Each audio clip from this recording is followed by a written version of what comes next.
Hello friends, welcome to maths teaching. আজকে আমি আবার চলে এসেছি তোমাদের কাছে। চলো আজকে দেখে নেবো, আগের দিন দেখাচ্ছিলাম আমি তোমাদেরকে যে সাইন অফ ভার্ব, অর্থাৎ ভার্বকে আমরা কত কত ফর্মে কোথায় কোথায় কীভাবে ব্যবহার করব, ভার্বের ফরমেশন। আজকে আমরা দেখবো positive verb. What is positive verb? Positive ভার্বটা কি? পজিটিভ ভার্বটা হচ্ছে প্রযোজক ক্রিয়া, অর্থাৎ যে যখন সাবজেক্ট বা কর্তা যে কাজটা নিজে না করে অন্যকে দিয়ে করাচ্ছে। কিন্তু এমন সেন্টেন্সটা এরকম থাকছে কি আমি নিজে করতে যাচ্ছি, ধর আমি চুল কাটতে যাচ্ছি, আমি গাড়ি সারাতে যাচ্ছি, আমি ইস্ত্রি করতে যাচ্ছি, কিন্তু আমি কি চুল কাটবো? আমি কি ইস্ত্রি করব? আমি করব না, তো কাউকে দিয়ে করাবো। তার মানে সেই যে কাজটা, সেই ক্রিয়াটা হচ্ছে পজিটিভ, সেই ক্রিয়াটা হচ্ছে প্রযোজক ক্রিয়া, পজিটিভ ভার্ব। চলো আমরা আজকে দেখে নিই যে পজিটিভ ভার্বকে আমরা কিভাবে ব্যবহার করতে পারি, কোথায় কি ধরনের সেন্টেন্সে আমরা পজিটিভ ভার্বকে ব্যবহার করব। তোমরা ভিডিওটা পুরোটা দেখো। চলো লেটস স্টার্ট। আমি যে কাজটা নিজে করছি না কিন্তু কাউকে দিয়ে করাচ্ছি, তার মানে এই দেখো, রাম ফ্লাইস কাইট, অর্থাৎ রাম ঘুড়িটা ওড়াচ্ছে। রাম উড়ছে না, রাম ঘুড়িটা ওড়াচ্ছে। রাম কি করছে? রাম ঘুড়িটা ওড়াচ্ছে। যদি আমি বলি যে বার্ডস ফ্লাই, বার্ডস ফ্লাই, এই ফ্লাইটা কিন্তু এখানেও ফ্লাই আছে, ওখানেও ফ্লাই আছে, কিন্তু এটা হচ্ছে অ্যাক্টিভ ভার্ব। এটা হচ্ছে বার্ডস নিজে উঠছে, তার মানে এটা active verb,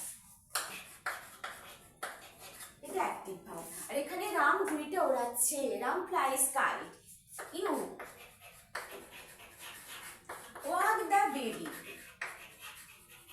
you walk the baby, তুমি বাচ্চাটাকে হাঁটাচ্ছ। তুমি হাঁটছো না, তুমি বাচ্চাটাকে হাঁটাচ্ছ। That is positive verb, plus positive verb. আমি যদি বলি I walk the old man, আমি বৃদ্ধ মানুষটিকে হাঁটাচ্ছি, অর্থাৎ এখানে এই ওয়াকটা কিন্তু আমরা কি বলবো? Positive verb. তার মানে আমি যে কাজটা নিজে না করে অন্যকে করাচ্ছি, হ্যাঁ অন্যকে দিয়ে করাচ্ছি, তাহলে দ্যাট ইজ পজিটিভ ভার্ব। এরকম দেখো আর কিছু এক্সাম্পল দেখাই। আই নো হিম, আমি তাকে জানি, আমি তাকে জানি। এখানে আমি জানি, আমি নিজেই জানি, আমি কি জানি, তাহলে এটা কি ভার্ব? এটা কিন্তু অ্যাক্টিভ। আর যদি আমি বলি আই ইনফর্ম হিম, আমি তাকে জানিয়েছি, আই ইনফর্ম হিম, তাহলে এখানে ইনফর্মটা কিন্তু পজিটিভ, অর্থাৎ আমি জানি, আমি নিজেই জানি, কিন্তু যখন আমি কাউকে জানাচ্ছি, আই ইনফর্ম হিম, আমি তাকে জানিয়েছি, তাহলে সেটা এটা কিন্তু পজিটিভ ভার্ব। তাহলে আমরা কি বুঝলাম? আমরা যে কাজটা নিজে না করে অন্যকে দিয়ে করাচ্ছি। ধরো কিন্তু আমি যদি এখানে বলি যে আই ডু, আমি করি, বাট আমি করাই, কিন্তু এই ডু এর পজিটিভ ভার্ব করতে গেলে এই ডুটা কিন্তু এখানে অ্যাক্টিভ। আমি নিজে করি কিন্তু আমি করাই, তখন কিন্তু আমাকে যে যে ভার্বগুলো আছে যেগুলোকে আমরা সরাসরি পজিটিভ করতে পারছি না, তখন সেই ভার্বগুলোকে পজিটিভ করতে গেলে আমাদেরকে পাঁচটা হেল্পিং ভার্বকে নিতে হবে। যেরকম হেল্পিং ভার্বগুলো কি আছে, ধরো help, make, let, get and help, make, let, get and help, have। এই পাঁচটা যে সহায়ক ভার্ব আছে, এই ভার্বের সাহায্য নিয়ে আমরা কিছু কিছু ভার্ব যাদেরকে আমরা পজিটিভ করতে পারি না, তাদেরকে আমরা পজিটিভ করতে পারি। এবারে চলো দেখে নিই কিভাবে আমরা এই ভার্বের হেল্পগুলো নিয়ে আমরা পজিটিভ ভার্ব করব। তাহলে তার আগে একবার বলে নিই, চলো একবার দেখি। তাহলে আমরা এখানে কি বুঝলাম? যে যে কাজটা আমরা নিজে না করে অন্যকে দিয়ে করাচ্ছি বা তুমি করাচ্ছ, কেউ করাচ্ছে, সেটা পজিটিভ, অর্থাৎ সেটা প্রযোজক ক্রিয়া। নেক্সট দেখো,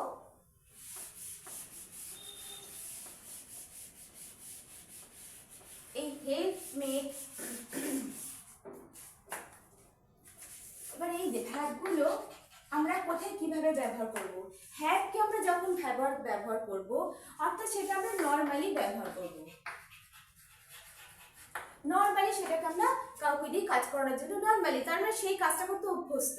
যখন আমরা আয়রন করাতে যাই, তার মানে সেই লোকটা আয়রন করে।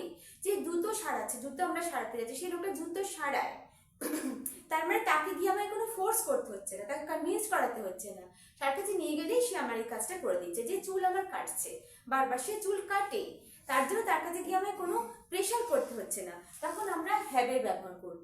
কিন্তু যখন আমরা লেটের ব্যবহার করব, লেট আমরা ব্যবহার করবো তখন যখন আমরা কাউকে কোনো কিছু করতে অনুমতি দেবো, পারমিশন দেবো,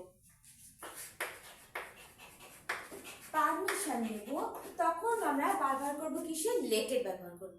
আবার যখন যদি আমরা গেটের ব্যবহার করি, গেট ব্যবহার করবো আমরা তখনই যখন কোনো কাজ কাউকে আমরা বুঝিয়ে সুঝে, হয়তো সেই কাজটা করতে চাইছে না, আমরা তাকে খুব পোলাইটলি তাকে কাজটা বুঝিয়ে আমরা তাকে কাজটা করব, অর্থাৎ তাকে বোঝাবো, বুঝিয়ে কাজ করানো, ঠিক আছে।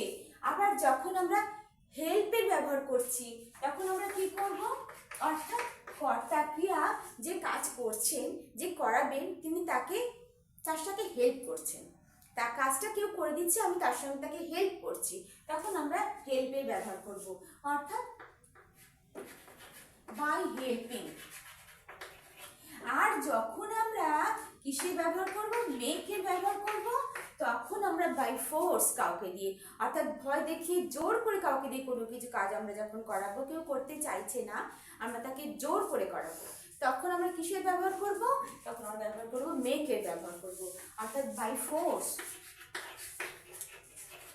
এবারে দেখো একটা সেন্টেন্স আমরা দেখাই। আমি যদি বলি I am going to cut my hair, অথবা I am going to repair my car, তাহলে এই সেন্টেন্সটা কি? অর্থাৎ কি? আমি যাচ্ছি রিপেয়ার করতে আমার গাড়ি, বা আমি যাচ্ছি চুল কাটতে, কিন্তু আমি কি আমার চুলটা কাটতে যাচ্ছি না, তো আমি চুল কাউকে দিয়ে কাটাতে যাচ্ছি। তাহলে এখানে আমরা কিসের ব্যবহার করব? অর্থাৎ যে ভার্বটা নর্মালি আমরা ব্যবহার করি, অর্থাৎ সে চুল কাটে, তাহলে আমরা কি ব্যবহার করব?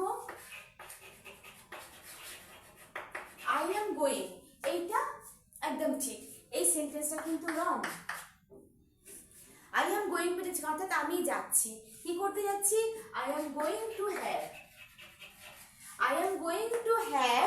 repair my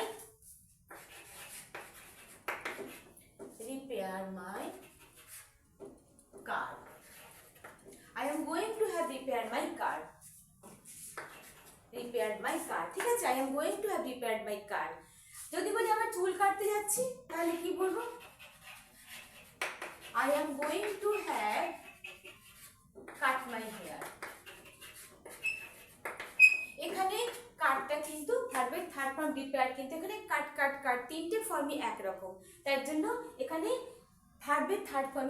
এবারে বোঝাবো যে আমরা কোথায় এখানে ভার্বের থার্ড ফর্ম করব, কোথায় ভার্বের ফার্স্ট ফর্ম, কোথায় ভার্বের ভিজি, কোথায় টু প্লাস ভার্ব। তাহলে এখানে কোথায় আমরা ভুলটা দেখলাম? যে কাজটা আমি করতে যাচ্ছি কিন্তু আমি নিজে করছি না, এটা নয়। সেন্টেন্সটা হবে এরকম, I am going to have repaired my car.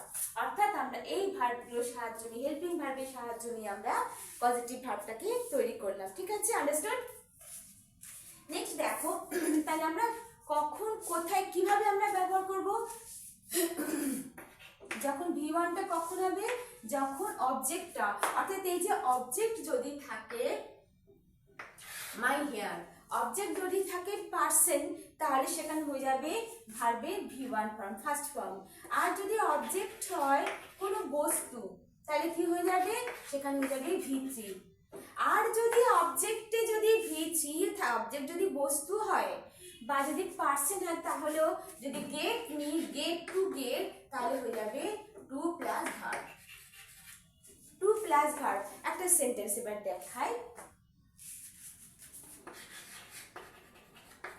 Ram is going to get. Ram is going to get his son. এখানে কি হবে? To admit. To admit. Ram is going to son to admit. Ram কোথায় যাচ্ছে? তার সনকে, তার ছেলেকে ভর্তি করাতে, অ্যাডমিশন করাতে, অ্যাডমিট করতে। তাহলে Ram is going to get, এই যে টু গেট এখানে আছে, যখন আমি গেটটা নিয়েছি তখন এখানে এই অবজেক্টের ভার্ব এখানে একই হয়ে গেল টু অ্যাডমিট। এখানে যদি থাকে, ধরো ব্র্যাকেটে থাকে, এই কথাটা নেই, Ram is going to tuition dash, এখানে শুধু অ্যাডমিট। তাহলে আমরা কি বসাবো? তখন আমরা দেখে নেবো, যখনই দেখবো এই গেটের ব্যবহার হয়েছে তাহলে তারপরে সঙ্গে সঙ্গে কি হয়ে যাবে? To admit. Ram is going to get his son to admit. Ram is going to admit his son. Ram is going to admit his son. Ram is going to get to admit his son. ঠিক আছে, তাহলে আমরা কি বুঝতে পারলাম যে আমরা কোথায় এই ভার্বগুলো ব্যবহার করব, হেল্পিং ভার্বগুলো ব্যবহার করব? যখন আমরা ভার্বকে পজিটিভ করতে পারছি না, ঠিক আছে, তখন আমরা এই হেল্পিং ভার্বগুলোর সাহায্য নিচ্ছি। তাহলে হেল্পিং ভার্ব সাহায্য আমরা কোথায় নেব? যখন হ্যাভ নেব, যখন নর্মালি সে যে কাজটা অভ্যস্ত তার কাজে যাচ্ছি। যখন আমরা গেটের ব্যবহারটা কোথায় করবো? যখন কোনো কাজ তাকে দিয়ে করাতে আমরা পারমিশন দিচ্ছি। আমরা যখন গেটের ব্যবহার কোনো কাজ কাউকে বুঝিয়ে করাতে, নর্মালি বুঝিয়ে করাতে, অর্থাৎ ধরো রাম তার ছেলেকে অ্যাডমিশন করতে যাচ্ছে, অর্থাৎ ছেলে ভর্তি হতে চাইছে না, রাম তাকে বুঝিয়ে নিয়ে, তাকে বুঝিয়ে নিয়ে অ্যাডমিশন করাচ্ছে, তখন সেখানে আমরা গেটে ব্যবহার করছি। আর হেল্প আমরা কোথায় ব্যবহার করব? যখন কোনো কাজ করতে কর্তা যখন কাউকে দিয়ে করাচ্ছে কিন্তু তার সাথে কর্তা তাকে হেল্প করছে, তখন আমরা হেল্পকে ব্যবহার করব। আর শুধুমাত্র বাই ফোর্স যখন আমরা কাউকে দিয়ে কিছু কাজ করাতে চাই ভয় দেখিয়ে, তখন আমরা মেকের ব্যবহার করব। আন্ডারস্টুড? তাহলে আজকে আশা করি তোমরা পজিটিভ ভার্বকে বুঝতে পেরেছো যে কিভাবে আমরা পজিটিভ ভার্বকে কোথায় ব্যবহার করি, কিভাবে ব্যবহার করব, আর এই ভার্বগুলোকে কিভাবে ব্যবহার করব। আশা করি তোমরা বুঝতে পেরেছো। যখন দেখবে অবজেক্ট থাকবে পারসন, তখন ভার্বের ফার্স্ট ফর্ম। যখন অবজেক্ট হয়ে যাবে ব্যক্তি, বস্তু, তখন হয়ে যাবে ভিথি। আর যখন গেট থাকবে, অবশ্যই কিন্তু যখন টু গেট থাকবে তখন হয়ে যাবে টু প্লাস ভার্ব। তাহলে আমরা কোথায় কি বসাবো আরেকবার বলে দিই। যখন অবজেক্ট থাকবে পারসন, তখন ভার্বের ফার্স্ট ফর্ম। যখন অবজেক্ট থাকবে কোনো বস্তু, অর্থাৎ কোনো মেটেরিয়ালস, তখন হয়ে যাবে ভিথি। আর যদি দেখি আমার সেন্টেন্সের মধ্যে টু গেট আছে, গেটের ব্যবহার হয়েছে, তখন আমরা টু প্লাস ভার্বের ব্যবহার করব। আশা করি আজকে তোমাদের বোঝাতে পেরেছি যে পজিটিভ ভার্ব কি, আমরা কোথায় ব্যবহার করছি। নেক্সট ডে আমি তোমাদেরকে দেখাবো ভার্বের অন্যরকম ফর্মসে আমরা কোথায় কি ব্যবহার করব। আশা করি তোমাদের ভালো লেগেছে। অবশ্যই একটা কমেন্ট করো, লাইক করো, টাটা।